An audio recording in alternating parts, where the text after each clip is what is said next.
Vamos a continuar nuestra serie del Evangelio de Lucas, el ministerio de Jesús según Lucas. Y vamos hoy a leer Lucas capítulo 9, versículos del 37 al 50. Y me encanta esto porque se siente casi como una continuación de lo que Mario, nuestro hermano Mario, predicó el domingo pasado, de la paradoja. Y nosotros seguimos viendo muchas cosas que no se nos parecen normal, pero con el lente de la palabra de Dios y el Espíritu Santo entendemos que esto definitivamente es algo celestial. Así que, hermanos, vamos a leer Lucas capítulo 9, versículos del 37 al 50. Dice aquí la palabra de Dios.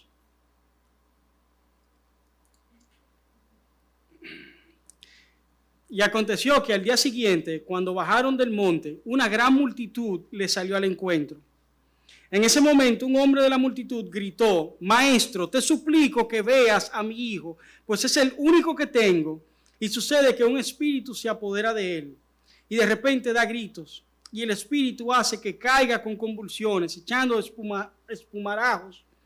Y cuando lo estropea, a duras penas se aparta de él. Entonces rogué a tus discípulos que echaran fuera este espíritu y no pudieron.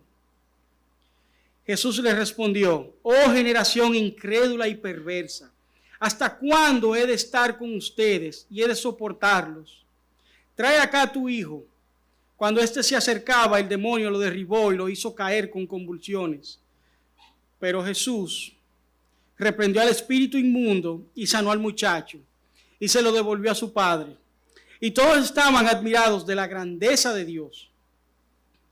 Mientras todos se maravillaban de todas las cosas que hacía, Jesús dijo a sus discípulos: hagan que estas palabras penetren en sus oídos, porque el Hijo del Hombre va a ser entregado en manos de los hombres. Pero ellos no entendían estas palabras y les estaban veladas para que no las comprendieran. Y temían preguntar acerca de ellas. Un poquito más. Y comenzó una discusión entre ellos sobre quién de ellos sería el mayor. Entonces Jesús, sabiendo lo que pensaban en sus corazones, tomó a un niño y lo puso a su lado. El que reciba a este niño en mi nombre, les dijo, me recibe a mí. Y el que me recibe a mí, recibe a aquel que me envió. Porque el que es más pequeño entre todos ustedes, ese es grande. Y Juan respondió: Maestro, vimos a uno echando fuera demonios en tu nombre y tratamos de impedírselo, porque no anda con nosotros. Pero Jesús le dijo: no se lo impidan, porque él que no está contra ustedes, está con ustedes.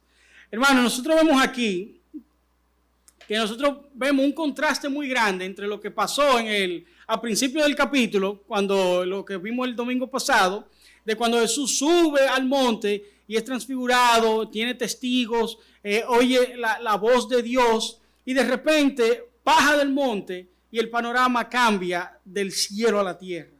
Mientras todos se maravillaban de todas las cosas que hacía, Jesús le dijo a sus discípulos: hagan que estas palabras penetren en sus oídos, porque el Hijo del Hombre va a ser entregado en manos de los hombres.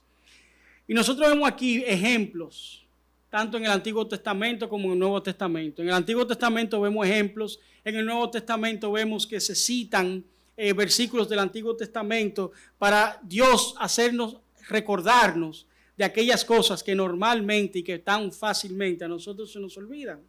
Y aquí Lucas relata este hecho un poco diferente, como lo relató Mateo y como lo relató Marcos. Ustedes pueden, vamos a llegar allá a ver esos versículos, pero hay una pequeña diferencia de que Lucas decidió cortar un poco lo que pasó entre cuando baja del monte y llega a donde está el niño endemoniado. Y él lo acorta esto para nosotros poder ver un contraste entre lo que ocurre en un monte y lo que ocurre en el valle o en el pie de la montaña. Arriba en el monte, Pedro, Juan y Jacobo contemplan a Jesús como nunca antes, transfigurado, radiante con la gloria eterna del Hijo, acompañado por Moisés, y Elías, y solemnemente proclamado por la voz del Padre. Y yo creo que esto es un anticipo del reino, una ventana abierta para que vean quién es Cristo en verdad, el Cristo glorioso. Y Cristo a ellos, en el versículo 1 de Lucas 9, nosotros vemos que Él le había dado la autoridad. Si nosotros vamos allá, en el versículo 1 dice, reuniendo a Jesús a los 12 discípulos, les dio poder y autoridad sobre todos los demonios y para sanar enfermedades. Y si podían haber enfrentado ese caso, ellos, ¿qué pasó? Ellos fallaron. Y Jesús mismo explica la razón por la cual ellos no actuaron con fe. Ellos no ejercieron la autoridad en dependencia de Él. Y el problema aquí que nosotros vemos en este pasaje, no solamente en esos versículos, sino literal, del 37 al 50, nosotros vemos que el problema no es falta de poder, sino de dependencia en el Señor. La gracia otorgada, la gracia que Dios nos da, debe vivirse en una humilde confianza, no en autosuficiencia. La gracia, Lucas pone estos dos episodios juntos para mostrarnos lo importante, y es que las experiencias gloriosas que nosotros experimentamos no sustituye una vida de dependencia diaria. No nos dejemos engañar ni distraernos. Podemos estar cerca de la gloria en un momento y actuar en orgullo al minuto siguiente. Y esto fue lo que nosotros vimos con los discípulos. Así como leemos y veremos, ese orgullo aparece rápidamente después del incidente con el endemoniado. Los discípulos comienzan a discutir entre sí quién es el mayor. Es decir, mientras Cristo los va preparando para cuando Él va a ser entregado, ellos buscan ¿qué? Exaltación.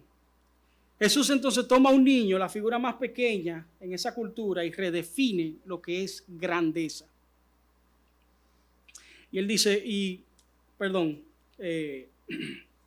redefine lo que es la grandeza.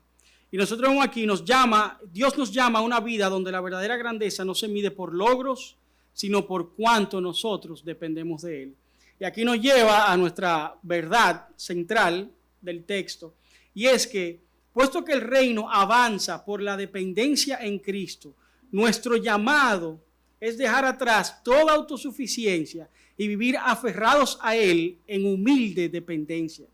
Nada nosotros podemos hacer si no es por medio de Cristo. Y del versículo 37 al 43, nosotros vemos el primer punto, que vemos que la autoridad sin dependencia termina en fracaso. Cuando Lucas nos lleva del monte al valle, no es simplemente un cambio geográfico, es una lección espiritual. Arriba en el monte, Cristo se ha manifestado glorioso, acompañado por, ya lo mencionamos, por Moisés, Elías, confirmado por la voz del Padre.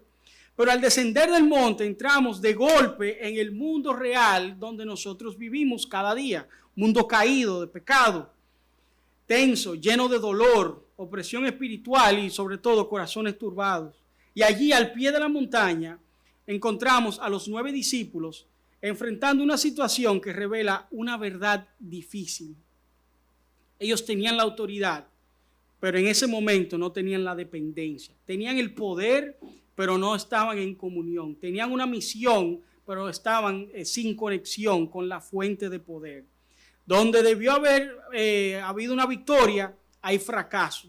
Donde debería haber una autoridad, había impotencia. Y donde debería haber luz, había un tipo de desconexión. Y este contraste, a mi entender, es intencional. Así como Moisés bajó del Sinaí, ¿verdad? Recuerdan cuando Moisés subió al monte a recibir los mandamientos. ¿Qué pasó inmediatamente? Bajó del monte. Encontraron un pueblo adorando, haciendo actos paganos. Y yo recuerdo que a veces yo veo el pueblo de Israel y para mí es el pueblo más fácil de yo juzgar. Digo, oran para que lo saquen de la esclavitud.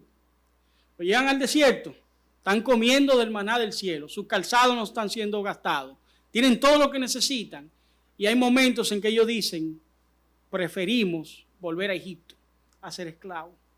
Y también veo cuando Moisés sube que al monte y baja, y vemos que está haciendo, ¿verdad? El pueblo está olvidándose de todo lo que aprendieron, Decidieron hacer un becerro de oro y adorar un becerro de oro. ¿Y cuánta similitud hay aquí cuando Jesús sube al monte y cuando Él baja se encuentra con sus discípulos fracasando en aquellas cosas que Él en el versículo 1 le había dado el poder y la autoridad a hacer? Ellos tenían autoridad pero no dependencia. ¿Por qué fallaron? ¿Por qué quedaron en vergüenza? ¿Por qué teniendo poder se quedaron cortos? Y el texto nos muestra que el problema no fue el demonio, tampoco fue el caso, ni siquiera fue la falta de capacidad. El problema fue que la autoridad de Cristo, que la autoridad que Cristo da no funciona desconectada de Cristo. Ellos tenían poder pero no dependencia, tenían el llamado pero no un corazón humilde para sostenerlo. Tenían la misión pero no la oración que mantiene viva la comunión con la fuente de poder. Tenían el don pero no la postura espiritual que los hace fructificar. Y eso puede ser un poco difícil, un poco duro lo que estoy hablando de los discípulos, pero lo mismo pasa con nosotros hoy día. Nosotros nos dejamos distraer por los aplausos, por los talentos, por las cosas que nos salen bien a veces a pesar de nosotros. Y muchas veces, y consciente e inconscientemente, interpretamos eso como una aprobación del Padre. Y es todo lo contrario. Debemos verlo eso como una medida extra de gracia dada en un momento para que nosotros volvamos a conectar con Cristo, porque fuera de Él no podemos hacer nada. Todo comienza a mostrar, este pasaje comienza mostrando esta verdad incómoda y uno puede tener todo lo externo en orden y aún así estar espiritualmente desconectado. Los discípulos no fracasaron por falta de equipamiento, sino por falta de dependencia. Tenían la autoridad en mano, pero no la humildad en el corazón. Cuando esto ocurre, la obra debía mostrar el poder de Dios. En vez de mostrar el poder de Dios, termina mostrando el fracaso por la obra humana. Y una de las frases más difíciles aquí es cuando el Padre se le acerca a Jesús y le dice, pero no pudieron. Diciendo, yo se lo llevé a ellos y ellos no pudieron. Se supone que se sabían que ya ellos sí podían, pero en este caso no pudieron. Y yo poniéndome en los pies del Padre, hubiese hecho lo mismo. Yo no creo que fue un tema de chisme, yo no creo que fue que el Padre dijo a Cristo, mira, tus discípulos no pudieron, ¿qué es lo que está pasando aquí? No, yo no creo que eso es lo que estaba en juego aquí. Yo lo que me imagino es, yo siendo padre, que si la gente las personas, el grupo de personas que tiene el poder para hacer algo, no puede, yo digo, este caso es demasiado fuerte. Este caso necesita una medida aún extra y estaba en lo correcto. Pero esa medida extra era, nosotros lo vemos en los otros evangelios, que era ayuno y oración. Entonces aquí la frase es tan corta, pero con tanto peso, nos permite ver lo que estaba pasando en el corazón de los discípulos. No estaban quebrados, no estaban en rebeldía, ellos no estaban abandonando la fe. Simplemente se desconectaron por un momento. Y en ese momento intentaron enfrentar un problema espiritual dependiendo de ellos mismos y no el Señor. Pero no pudieron. Es el eco visible de un corazón desconectado. El poder de Cristo no faltó. Lo que faltó fue una dependencia. Y donde había autoridad, ¿verdad? Y victoria, hubo esa desconexión. Los evangelios paralelos nos ayudan a entender lo que significó esta frase. Mateo registra la palabra de Jesús y dice, por vuestra poca fe. Estas son las palabras textuales de Jesús. En Mateo 17, 19 y 20 dice, entonces, si estamos hablando del mismo caso, lo que pasa es que en el evangelio de Lucas decidió no poner la parte, este conversatorio que tuvieron los discípulos con Cristo, sino él hizo el contraste del monte y cuando baja. Y ahí en ese momento él dice, entonces los discípulos llegándose a Jesús en privado dijeron, ¿por qué nosotros no pudimos echarlo fuera? Y en el versículo 20 él le dice, por vuestra poca fe, porque de cierto os digo que si tenéis fe como un grano de mostaza, diréis a este monte, pásate de aquí y de allá y se pasará y nada os será imposible. Pero el poder no está en nuestras palabras ni cómo lo hacemos, sino está conectada simplemente con Cristo. Todo lo puedo en Cristo que me fortalece. Todo apunta a Cristo. Y aquí no se refiere a una falta total de fe, ellos no estaban apostatando, sino una fe distraída, desplazada, momentáneamente descentrada.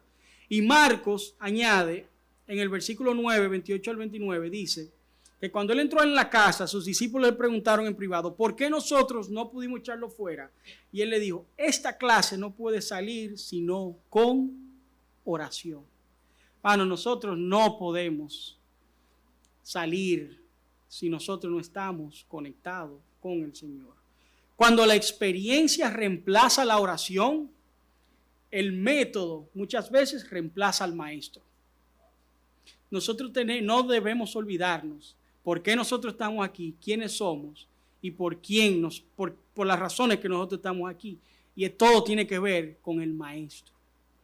¿Cuántas veces tú y yo nos distraemos como Marta en las actividades de la iglesia? Sirviendo en varios ministerios. Lo necesitamos. Necesitamos muchas personas y tenemos mucho oficio. Y eso lo necesitamos. Pero nosotros no podemos hacerlo sin depender de la persona que nos llamó y que ha puesto esas responsabilidades en nuestras vidas. Pero no es una sentencia de derrota, sino un recordatorio a nosotros de que cuando la dependencia se debilita, la obra también sufre. La evidencia pública de un corazón que, aunque es sincero, por un instante dejó apoyarse en Cristo. Lo que ocurrió afuera reflejó lo que estaba pasando adentro. No una ruptura, sino desconexión. No una incredulidad, sino una fe que estaba distraída. Cuando la autosuficiencia entra en nuestros corazones y nos engaña, nosotros debemos arrepentirnos y volver a esa fuente. El Evangelio, Tim Keller dijo, esto fue súper interesante, el Evangelio nos revela que somos mucho más pecadores y quebrantados de lo que jamás imaginamos. Pero al mismo tiempo, mucho más amado y aceptado en Jesucristo de lo que jamás nosotros soñamos. Y todo tiene que ver por la persona de Jesucristo. Hermanos, nosotros debemos recordar que los dones no sustituyen nuestra dependencia. Lo vemos en este pasaje y esto no es algo aislado. Es el mismo patrón que la Escritura repite una y otra vez y es el mismo patrón que la iglesia de hoy necesitamos recordar con suma urgencia. Porque si seguimos cayendo en la misma trampa de pensar que nuestros dones, nuestra experiencia o nuestra preparación puede sostener la obra, nos estamos equivocando y nosotros estamos pensando que esto se está sosteniendo quizá por nuestras ventajas económicas, por nuestros talentos, por el pedigrí que tenemos, los estudios que hemos hecho, y eso no tiene nada que ver. Dios usa todo eso. Esos son medios que el Señor usa. Pero recuerden que la fuente es Cristo. ¿De qué nos sirve a nosotros levantar 700,000 pesos, 1 millón, 2 millones, que el Señor nos permita a nosotros seguir creciendo, si nosotros lo estamos haciendo con nuestra propia fuerza y no conectado de Cristo? ¿De qué vale? ¿Que el Señor puede usar ese dinero para bendecir a misioneros a pesar de nosotros? Sí, pero no estamos hablando del resultado final, sino del proceso que nosotros debemos tener, y es nosotros estar conectados. La Biblia nos afirma una y otra vez, de diferentes formas, que los dones no reemplazan la dependencia y que la experiencia no reemplaza la oración. El conocimiento no reemplaza la fe viva. Por eso es que que Dios nos libre, tantos hombres influyentes en el mundo evangélico están cayendo. Y es simplemente porque en algún momento comenzó esa desconexión, se adaptaron a eso, se conformaron con eso, y por los medios y todo eso siguieron creciendo económicamente, con su público, en las redes, en los medios. Y llega un punto en que tú dices, ya, yo llegué, yo no necesito del Señor. ¿Y qué pasa con ese resultado? Es un fin terrible. Entonces, yo creo que los discípulos tuvo un momento de desconexión, pero el Señor estaba ahí, en el monte, bajó y lo hizo entender. Y hoy yo creo que parte de lo que Dios nos quiere enseñar a nosotros es que si estamos desconectados y estamos trabajando con alguna reserva espiritual que nosotros tenemos, que nosotros nos conectemos nuevamente con Cristo y que nosotros podamos dar, porque no tiene que ver, recuerden que vamos a ver pronto lo que es la grandeza, pero la grandeza no tiene absolutamente nada que ver con lo que el mundo hoy llama grandeza. Por eso es que me siento a veces que mientras estudiaba estaba solapando con el mensaje de Mario, con la paradoja y con todo que es al revés, que el chiquito es grande y que el grande es chiquito. Pero así es que Dios lo hace y Él lo muestra aquí en los últimos versículos. Pero en teoría esto es una advertencia para nosotros como iglesia, porque podemos tener ministros bien estructurados, equipo talentoso, la cual tenemos, líderes capacitados, check, programa sólido, a mis ojos sí, check, incluso años de caminar con el Señor y aún así estar sirviendo desconectado de la fuente. La autosuficiencia espiritual hoy día se ve de esta forma, respetable, organizada, profesional, pero sigue siendo lo mismo, intentar hacer la obra de Dios usando la fuerza del hombre. Y termina igual, termina en cansancio, frustración, falta de fruto, conflictos innecesarios, decisiones tomadas sin discernimiento, ministerios sin poder, vida cristiana vacía de gozo. Podemos tener y seguir mencionando cosas, pero la autosuficiencia nosotros debemos depender del Señor. Déjeme decirle esto, Agustín dijo esto. Hay dos frases que vienen ahora que para mí me marcaron mucho y me trabajaron mucho, pero Agustín dijo, y cuando hablamos de autosuficiente es porque nos creemos, ¿verdad?, autosuficientes, ¿verdad? Nosotros nos sentimos capaces, ¿verdad? Pero Agustín dijo, el hombre no tiene nada que no haya recibido. Nada de lo que nosotros tenemos, nada, absolutamente nada, que no hayamos recibido. Por tanto, no puede confiar en sí mismo. La vida, tú no te diste la vida. Tus capacidades te la dio el Señor. La vida eterna en el redil te la dio el Señor. Porque tú y yo no podemos llegar al nivel de santidad de Dios. La Biblia lo dice. Él dice Dios, yo soy la vid y ustedes son los. Fuera de mí, nada. Nada. Yo tenía un profesor de la universidad que cuando hablaba de texto, y él le decía, ¿tú sabes lo que significa? Un ejemplo, nada en griego.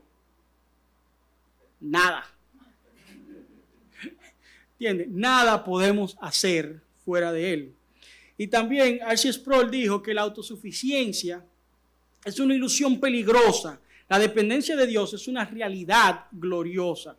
Y eso es lo que nosotros debemos escuchar. Nosotros avanzamos no porque somos capaces, sino porque dependemos. No damos fruto porque somos talentosos, sino porque permanecemos en Cristo. ¿Qué hace el árbol que está plantado junto a corrientes de agua? Da fruto. ¿Por qué? Si no tuviera el agua, ¿qué pasará con ese fruto? Creo que se da por entendido eso. La iglesia pierde la dependencia, pierde el poder. Si perdemos la oración, perdemos la victoria. Si perdemos la humildad, perdemos la gracia. La autosuficiencia no es solo un problema de los discípulos del primer siglo. Es un problema de la iglesia hoy. Y este texto nos llama a volver al fundamento. No podemos hacer la obra sin él. John Piper suele repetir con mucha frecuencia una ilustración. Y él dice, hablando de este mismo tema, la vida cristiana es como una lámpara diseñada para iluminar. Usted puede mirarla y ver que está ahí, ver que está completa, la puede tocar. El diseño es hermoso. Bueno, sabe, hay de todo, pero y para los gustos los colores, pero nadie compra una lámpara fea, al menos que se la regalaron porque era de una herencia ahí y no hay donde ponerla y hay que ponerla para, tú sabes, para no tener problemas. Pero normalmente las lámparas son bonitas, ¿verdad? Puede tener un bombillo nuevo, el interruptor, ¿verdad? El on-off funcionando, una base firme, el diseño hermoso, todo está listo. Pero por más perfecta que parezca, por más equipada que esté esa lámpara, si la lámpara no está conectada a la pared, simplemente, ¿qué pasa? No prende, no ilumina, no sirve. No importa cuántas veces le demos al interruptor, no importa cuántas veces la movamos de lugar, no importa lo bien construida que esté, sin conexión, no hay luz. ¿De qué nos sirve esa lámpara? Si es bonita, la podemos dejar como un adorno. Yo no sé usted, pero yo no quisiera ser un adorno en el reino de Dios. Yo quisiera ser una herramienta que el Señor usa y que el Señor pueda moldear. Pero si esa herramienta, si yo como herramienta no dependo del Señor, entonces yo voy a ser como un adorno. Bonito a los ojos de mi esposa, pero sigue siendo un adorno. ¿Verdad? Okay. ¿Sabe? Entonces, hermanos, yo sé que estos temas son un poco incómodos porque si nosotros somos sinceros con nosotros mismos, nosotros hemos caído todos en la autosuficiencia. ¿Cuántas veces uno no se ha parado a predicar o ha hecho algo o ha cantado o ha servido donde nadie te ve y tú lo haces porque yo lo hago mejor que todo el mundo, yo puedo hacer eso solo y todas esas oportunidades se van perdiendo en el reino simplemente porque lo estamos haciendo con nuestra fuerza? Entonces nosotros vemos primero que la autosuficiencia no tiene lugar ahí.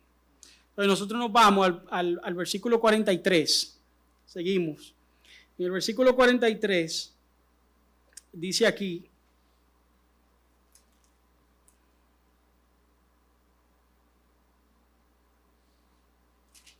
creo que necesito otro lente.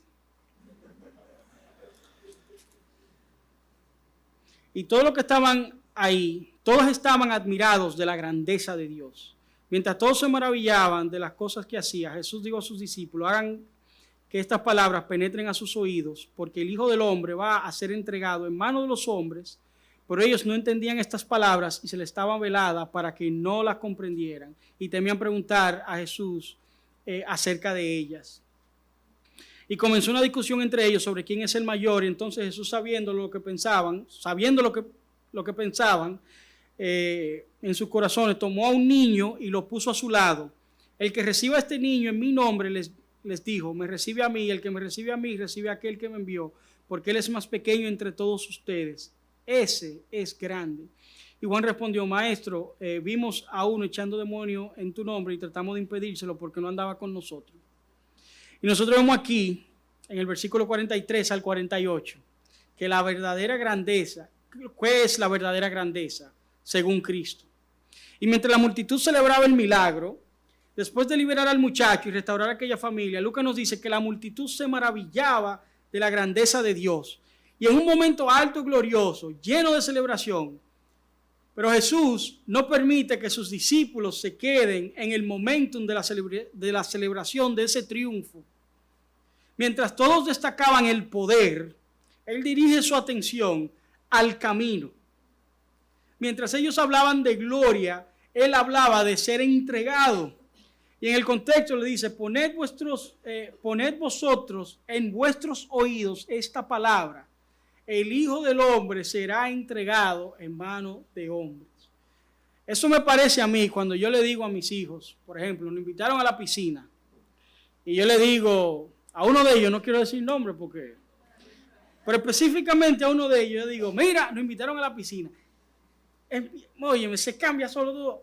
Pero tú me tienes que prometer, y yo le puedo decir cualquier cosa, que no va a comer dulce. Sí.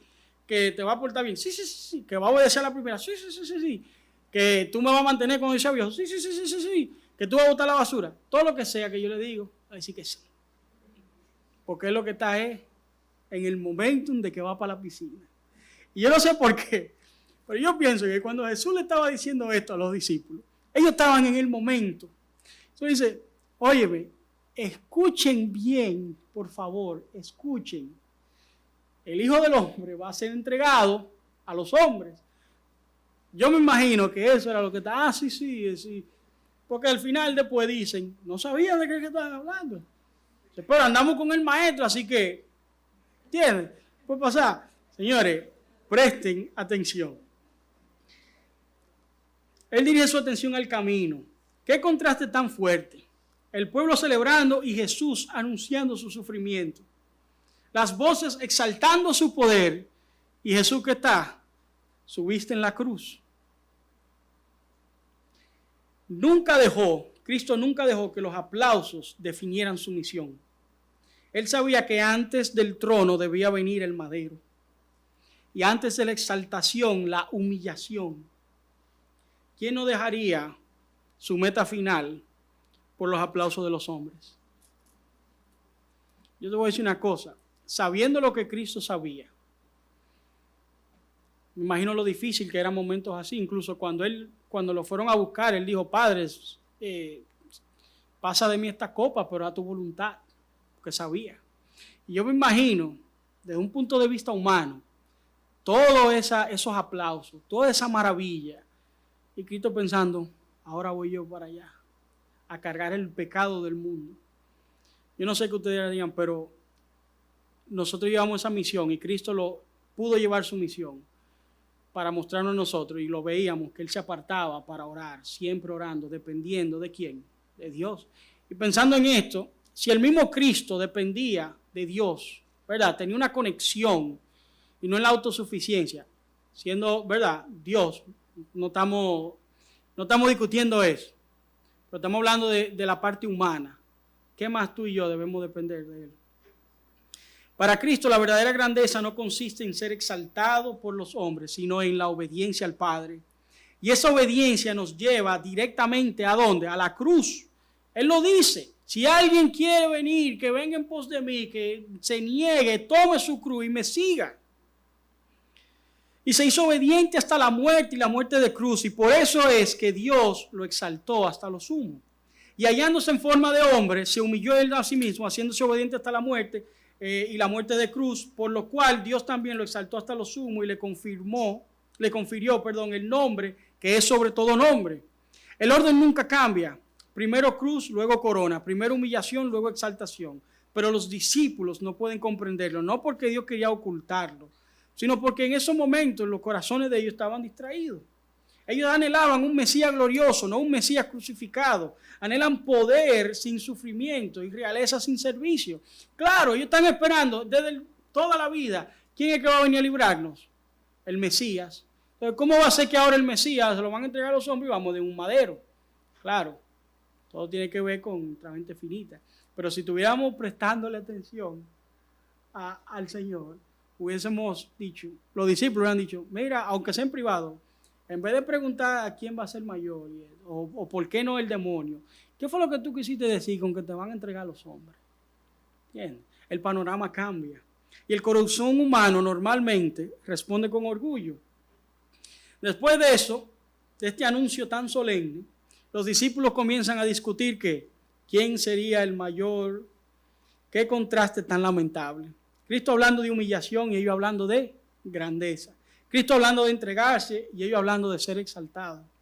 Yo no sé ustedes, pero Dios me empoderó a los discípulos para echar fuera demonios y le dio toda autoridad sobre todos los demonios, sin excepción. Y ellos fallaron.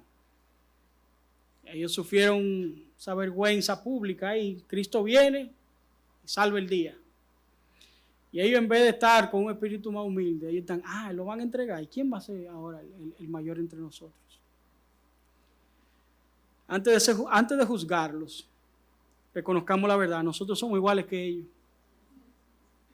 Ese mismo impulso vive en nuestro corazón.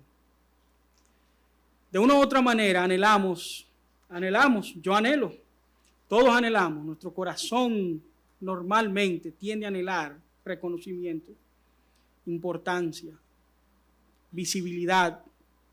Queremos que otros noten lo que hacemos, que validen nuestras experiencias, que valoren nuestro talento. Si fue Dios que me lo dio, claro que hay que valorarlo. La lucha por la grandeza no es solo un problema del primer siglo, es una tentación universal que todavía hoy es algo que tú y yo tenemos que luchar. Y ha sido desde el principio. ¿Por qué ustedes creen que nos da muchas veces brega después de entender el Evangelio, sabiendo que tenemos que entregar nuestra vida a Cristo? Que solo en Cristo y nada más nosotros podemos ser salvos y no tomamos la decisión.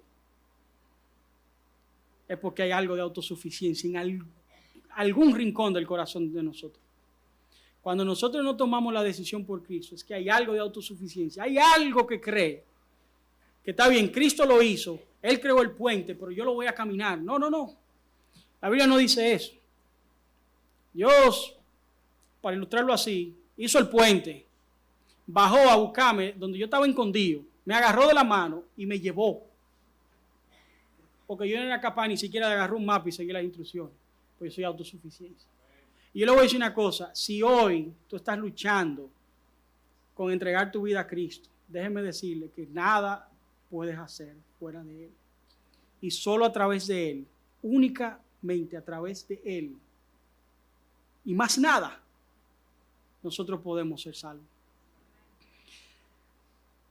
Desde entonces el corazón humano busca grandeza, según el mundo, subir, sobresalir, dominar, brillar, imponerse y ser servido. Estamos ya bajando el monte, estamos. Aquí. Entonces, Jesús redefine lo que es la grandeza. Él agarra el niño y dice, el que reciba a un niño como este en mi nombre, a mí me recibe. Y Marco añade que Jesús lo abrazó al niño. Yo veo es un gesto tan profundo que el rey del universo, la figura más grande de los cosmos, por decirlo así, se ve en un momento exaltando lo más pequeño. En aquella cultura, un niño no tenía estatus, por eso era lo más insignificante a nivel social. No tenía estatus, ni voz, ni derecho, ni importancia pública. Era la figura más insignificante en la escala social. Jesús lo coloca en el medio de todos, diciendo, esto es grandeza en mi reino.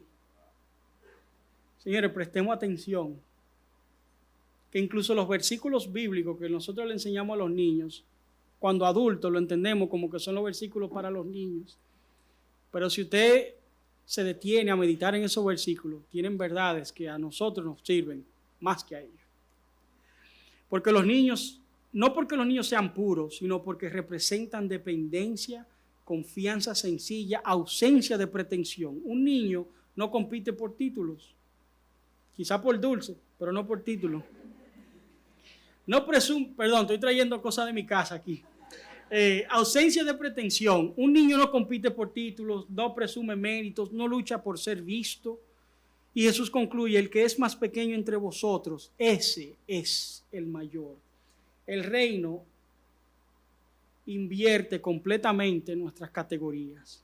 La lógica del reino es la lógica de la cruz. La grandeza no se conquista subiendo, sino bajando.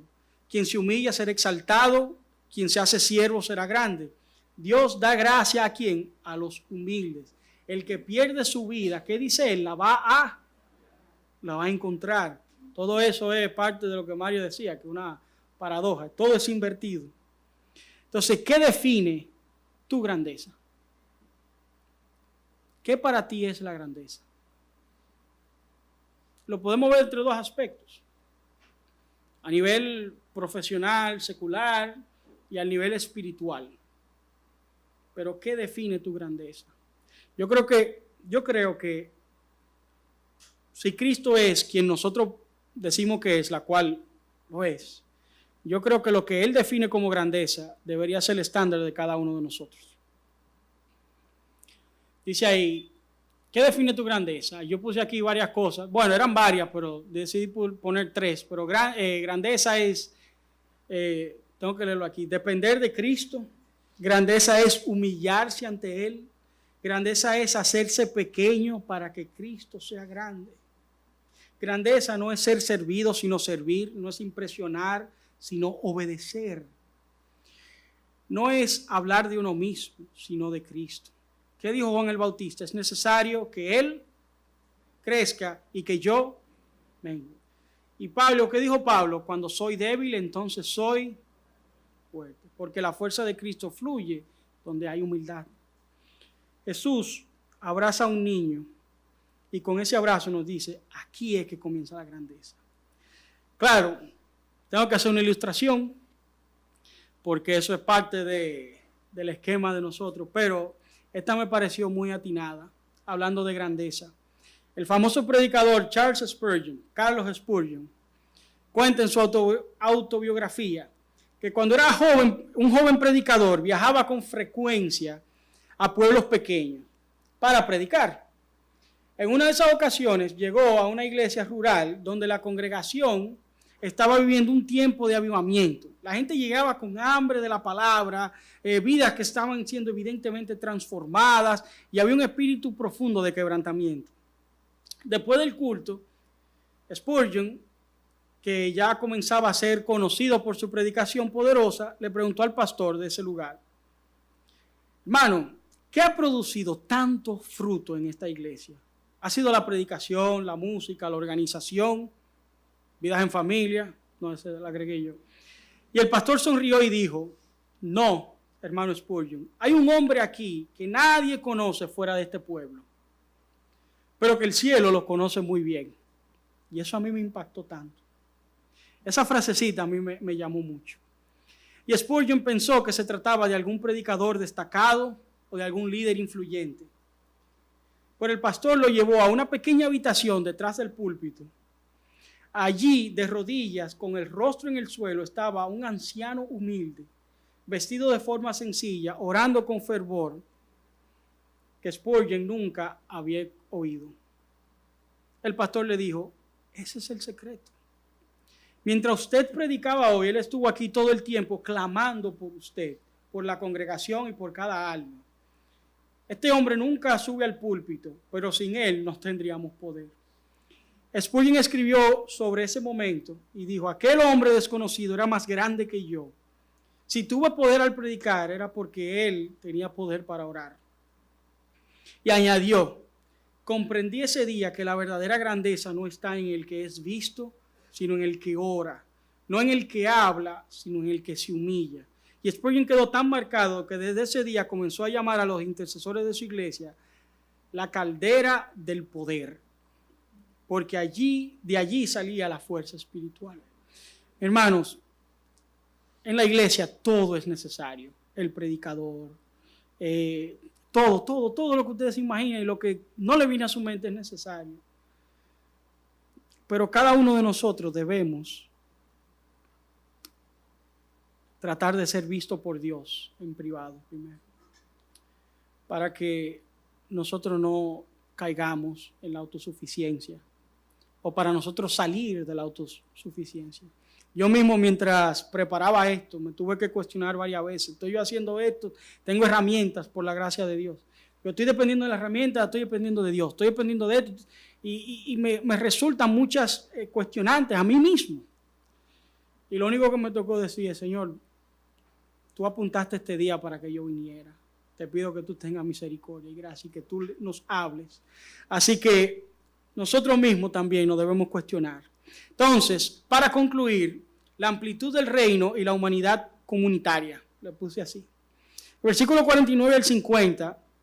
Dice: Juan respondió: maestro, vi a un hombre echando fuera demonios en tu nombre y tratamos de impedírselo porque no anda con nosotros. Pero Jesús le dijo: no se lo impidan, porque él no está contra ustedes.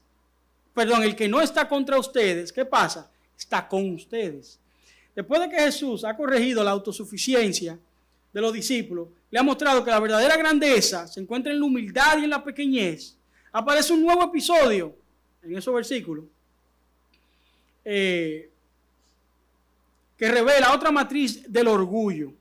Y no es el orgullo individual del que quiere ser el mayor, sino el orgullo del grupo que quiere ser el único legítimo, o el grupismo, como le podemos decir. Y este otro tipo de autosuficiencia, menos visible, más religiosa, más refinada, pero igual de dañina. El orgullo que quiere limitar la obra de Dios al tamaño de nuestros círculos. Nosotros no somos lo único, y gracias a Dios que no somos lo único. Porque al ritmo que vamos, nosotros no podemos alcanzar República Dominicana. Pero hay otros hermanos que quizá adoran diferente, que tienen quizá otra liturgia en el servicio, que nosotros podemos encontrar extraño, pero no hay nada antibíblico de lo de ellos. Claro, hay una distinción entre los que predican herejía y predican otro evangelio. Pero yo estoy hablando de las personas que predican el evangelio puro, que quizás sus formas no son iguales, por esa persona están poniendo un granito de arena en el reino de los cielos, igual que nosotros. Entonces, el intento de Juan por limitar la obra de Dios, Juan se acerca a Jesús con un informe que él considera espiritual, prudente y necesario. Ese maestro, vimos a uno que expulsaba demonios en tu nombre y tratamos de impedírselo porque es que él no anda con nosotros. Y además, a quien tú le diste el permiso para echar fuera demonios, autoridad fue a nosotros, en el versículo 1. Entonces, lo primero que debemos notar es que este hombre del que Juan habla no era un falso maestro, ni un impostor, ni alguien usando el nombre de Jesús para beneficio personal, que Dios nos libre. Marco añade de que este hombre expulsaba demonios en el nombre de Jesús y que nadie que haga un milagro verdadero en mi nombre hablará luego mal de mí. Este hombre estaba sirviendo a Cristo, pero no pertenecía a ese círculo de los 12. No tenía formación, no tenía su formación, no caminaba con ellos, no seguía su estilo y no estaba dentro de la estructura apostólica. Y eso bastó para que Juan concluyera, si no está con nosotros, no puede ser legítimo. El problema no era doctrinal, el problema no era teológico, el problema era de orgullo. Lo que dijo fue, no sigue con nosotros. El corazón humano hace eso constantemente. Piensa que lo nuestro es la medida, es el estándar, que nuestra forma es la correcta, que nuestro grupo es más legítimo que otros, que nuestra iglesia es la mejor. Para yo decir eso, yo no estoy diciendo que la suerte está mal, ¿verdad? Pero ciertamente yo estoy donde Dios quiere que yo esté. Así que, amén. Entonces Jesús le responde y hace una corrección. No se lo prohíbas. En otra palabra, Juan, mi reino no gira alrededor tuyo. Yo uso a quien yo quiero, cómo quiero y dónde quiero. No limiten lo que yo mismo estoy respaldando. No pongan fronteras donde yo no he puesto fronteras. Eso está diciendo, ustedes no son el centro, no son los guardianes exclusivos del reino. No tienen el monopolio del ministerio y mi obra no cabe dentro de un pequeño círculo apostólico.